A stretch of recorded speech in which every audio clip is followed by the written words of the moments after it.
भारत के स्वतंत्रता संग्राम में अनेक क्रांतिकारियों का योगदान था, जिसमें लाला लाजपत राय, बाल गंगाधर तिलक, भगत सिंह, चंद्रशेखर आज़ाद, उधम सिंह, महात्मा गांधी, सरदार पटेल, सुभाष चंद्र बोस जैसे अनेक क्रांतिकारियों ने महत्वपूर्ण योगदान दिया था। भारत की आज़ादी को 75 साल हो गए हैं, लेकिन हमें यह आज़ादी आसानी से नहीं मिली थी। हमारे देश के बहुत से देशभक्तों ने अपनी जान की कुर्बानी देकर और लंबे समय तक कठिन मार्ग पर चलकर मिली थी। यानी इस देश की आज़ादी की कीमत हमारे क्रांतिकारियों ने अपनी जान की कुर्बानी देकर और हमारे देशवासियों के बलिदान से चुकाई है। यदि हम इतिहास के पन्ने को खंगालें तो हमें उस समय की स्थिति का पता चलता है कि मुगल काल में ही अंग्रेज व्यापार के लिए भारत पर कदम रखने लगे थे। मुगल शासक औरंगजेब की मृत्यु के बाद भारत में मुगल एम्पायर का पतन होने लगा था और अलग अलग क्षेत्रों से राजा स्वतंत्र होने लगे थे। बंगाल में भी नवाब ने खुद को स्वतंत्र घोषित कर दिया था, जिसके बाद अंग्रेज व बंगाल के बीच प्लासी और उसके बाद बक्सर के युद्ध के बाद अंग्रेजों ने भारतीय राजाओं के राजनीतिक मामलों में हस्तक्षेप करने लगे थे। इसके बाद पूरे भारत पर अंग्रेजों ने अधिकार कर लिया था। अंग्रेजों ने लगभग 2 शताब्दियों तक भारत से खूब सारा धन लेकर अपने देश ले जाते थे और भारतीय लोगों पर इतने अत्याचार किए कि इसके बाद भारत में अंग्रेजों से आज़ादी की मांगें उठने लगी। इसके बाद एक लंबे समय की लड़ाई के बाद हमें अंग्रेजों के शासन से मुक्ति मिली और भारत आज़ाद हो गया। अब मैं आपसे एक सवाल पूछता हूँ कि अंग्रेजों से भारत को आज़ादी किसने दिलवाई? आप अपनी राय नीचे कमेंट में ज़रूर दें और यदि वीडियो पसंद आता है तो लाइक ज़रूर करें। सच तो यह है कि भारत की आज़ादी में किसी भी एक व्यक्ति का योगदान नहीं था, बल्कि अनेक क्रांतिकारियों ने अपने जीवन की कुर्बानी दी थी, जिसमें भगत सिंह, चंद्रशेखर आज़ाद, बाल गंगाधर तिलक, खुदीराम बोस, लक्ष्मी सहगल, भीकाजी कामा, रानी लक्ष्मीबाई, मंगल पांडे और सुभाष चंद्र बोस जैसे भारतीय स्वतंत्र सेनानियों व क्रांतिकारियों ने भारत की आज़ादी में अहम योगदान दिया था। लेकिन भारत की आज़ादी के लिए अंग्रेजों के खिलाफ आंदोलन 2 प्रकार के थे। पहले सशस्त्र आंदोलन, जो 1857 की क्रांति से भारत की आज़ादी तक जितने भी आंदोलन किए थे सबसे प्रेरणादायक सिद्ध हुए थे। ये पक्ष एक प्रकार से ग्राम दल के सदस्यों वाला था। ये किसी भी कीमत पर आज़ादी चाहते थे, जिनमें अंग्रेजों का कोई हस्तक्षेप न हो। ये अंग्रेजों को बिल्कुल भी पसंद नहीं करते थे। मातृभूमि के लिए मर मिटने की भावना थी। दूसरा पक्ष अहिंसक था। ये अंग्रेजों का विरोध हड़ताल करके, आंदोलन करके करते थे, लेकिन दोनों पक्षों का मकसद एक ही था, भारत को आज़ादी दिलवाना।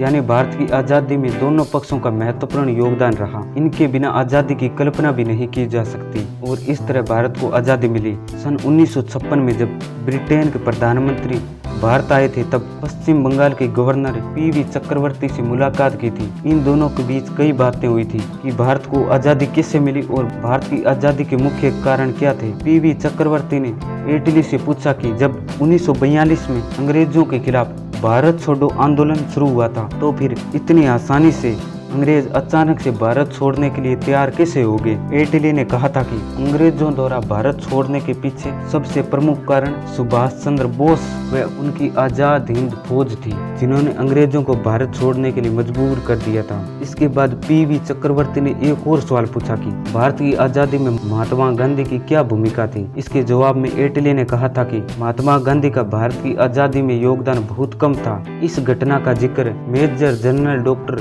जी.डी. बख्शी ने अपनी पुस्तक बोस एंड इंडियन समुराय में की है। इस किस्से से पता चलता है कि सुभाष चंद्र बोस उस समय कितने प्रसिद्ध क्रांतिकारी नेता थे। क्या सच में इतनी पावरफुल थी आज़ाद हिंद फौज? और यदि पंडित जवाहरलाल नेहरू की जगह यदि भारत के पहले प्रधानमंत्री सुभाष चंद्र बोस होते तो क्या आज का भारत कैसा होता? क्या सुभाष चंद्र बोस पहले प्रधानमंत्री हो तो क्या भारत का बंटवारा नहीं होता? भारत आज भी अखंड होता? हम आज के इस वीडियो में इन सभी टॉपिक पर बात करेंगे। चलिए इस विषय को आगे बढ़ाते हैं। सुभाष चंद्र बोस का जन्म 23 जनवरी 1897 को उड़ीसा में हुआ था। इनके पिता जानकीनाथ बोस थे। वे कटक में वकील थे। इनके माता पिता ने भारतीय सिविल सेवा की तैयारी के लिए इंग्लैंड के कैम्ब्रिज विश्वविद्यालय भेज दिया था, क्योंकि उस समय तैयारी भारत में नहीं होती थी। ये इतने बुद्धिमान थे कि बहुत कम समय में ही टॉप कर गए और इसके बाद इन्होंने इस नौकरी से इस्तीफा दे दिया था और भारत आकर असहयोग आंदोलन में शामिल हो गए। लेकिन जैसे ही यह आंदोलन गांधी जी ने वापस लिया तो सुभाष चंद्र बोस ने इसका विरोध किया था। सन 1938 में सुभाष चंद्र बोस कांग्रेस का अध्यक्ष चुना गया था। इसके बाद महात्मा गांधी के समर्थन की कमी के कारण इस्तीफा दे दिया था। सुभाष चंद्र बोस 12 बार जेल गए थे, लेकिन उस समय सेकेंड वर्ल्ड वॉर का समय चल रहा था, जिसमें दो पक्ष थे।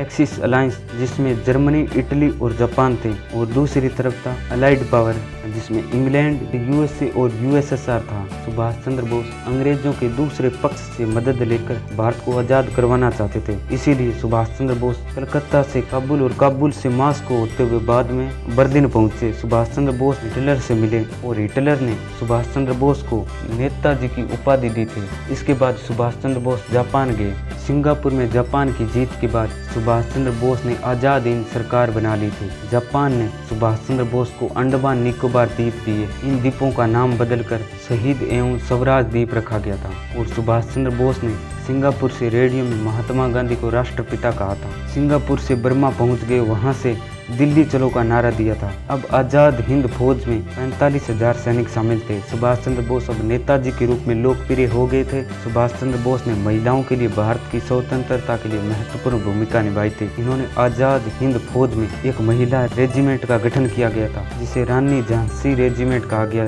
जिसकी कमान कैप्टन लक्ष्मी स्वामीनाथन हाथों में थी। इसके अलावा सुभाष ब्रिगेडियर, गांधी ब्रिगेडियर और नेहरू ब्रिगेडियर आदि का गठन किया था। आजाद हिंद फौज में हिंदुओं के साथ मुस्लिम सैनिक भी थे, जिससे लोगों के बीच एकता और वीरता का प्रतीक बन गया था। नेताजी जो स्वतंत्रता के लिए संघर्ष के सबसे महान नेताओं में से एक थे। आजाद हिंद फौज बर्मा से मणिपुर में जाकर तिरंगा फहराया। जब अमेरिका ने जापान पर हिरोशिमा व नागासाकी पर परमाणु बम गिराए, तब जापान ने सरेंडर कर दिया था। जापान से जो मदद मिल रही थी वो अब बंद हो चुकी थी। अब सेकेंड वर्ल्ड वॉर खत्म होने के बाद नेताजी सुभाष चंद्र बोस वियतनाम से सोवियत संघ जाना चाहते थे।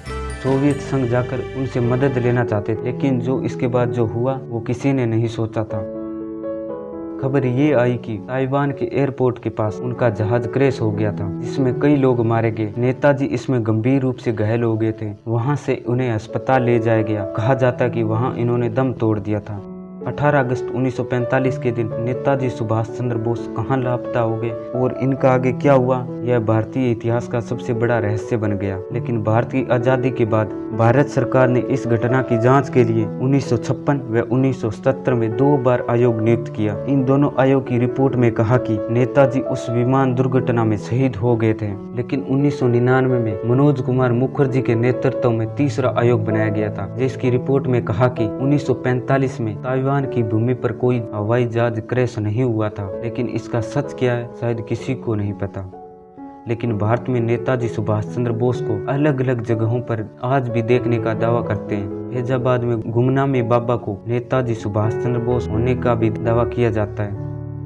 अब हम बात करते हैं कि भारत की स्वतंत्रता पर नेताजी का क्या प्रभाव पड़ा। इसके बाद आजाद हिंद फौज के प्रमुख अधिकारियों को पकड़कर देशद्रोह का मुकदमा चलाया गया। इसके बाद भारतीय लोगों में अंग्रेजों के खिलाफ क्रोध की भावना बढ़ने लगी। अब रॉयल नेवी में भी विद्रोह होने लगे थे। अंग्रेजों भारत छोड़ो के नारे लगने लगे थे। रॉयल एयरफोर्स में भी विद्रोह होने लगे थे। अब विद्रोह पूरे भारत में फैल गया था। लेकिन अब अंग्रेजों को लगने लगा था कि अब हम यहाँ नहीं रुक सकते, इसलिए भारत को आज़ाद करने की घोषणा कर दी और अंततः 15 अगस्त 1947 को भारत आज़ाद हो गया।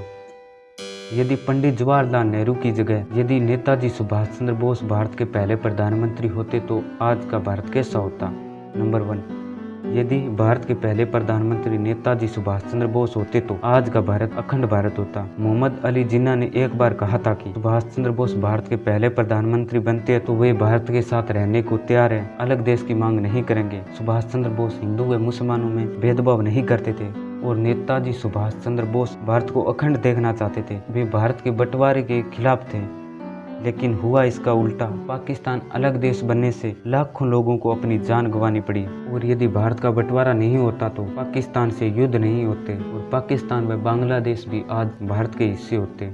नंबर 2, चीन व भारत सीमा विवाद नहीं होता। 1938 में जब चीन पर जापान ने आक्रमण किया तो चीन ने भारत से मदद मांगी। उसमें कांग्रेस के अध्यक्ष सुभाष चंद्र बोस थे, उन्होंने चीन की मदद की। इसी कारण से आजाद हिंद सरकार को मान्यता देने वाले 9 देशों में चीन भी था। शायद इसीलिए यदि नेताजी सुभाष चंद्र बोस भारत के प्रधानमंत्री होते तो चीन के साथ भारत के अच्छे संबंध होते और भारत व चीन के बीच सीमा विवाद भी नहीं होता।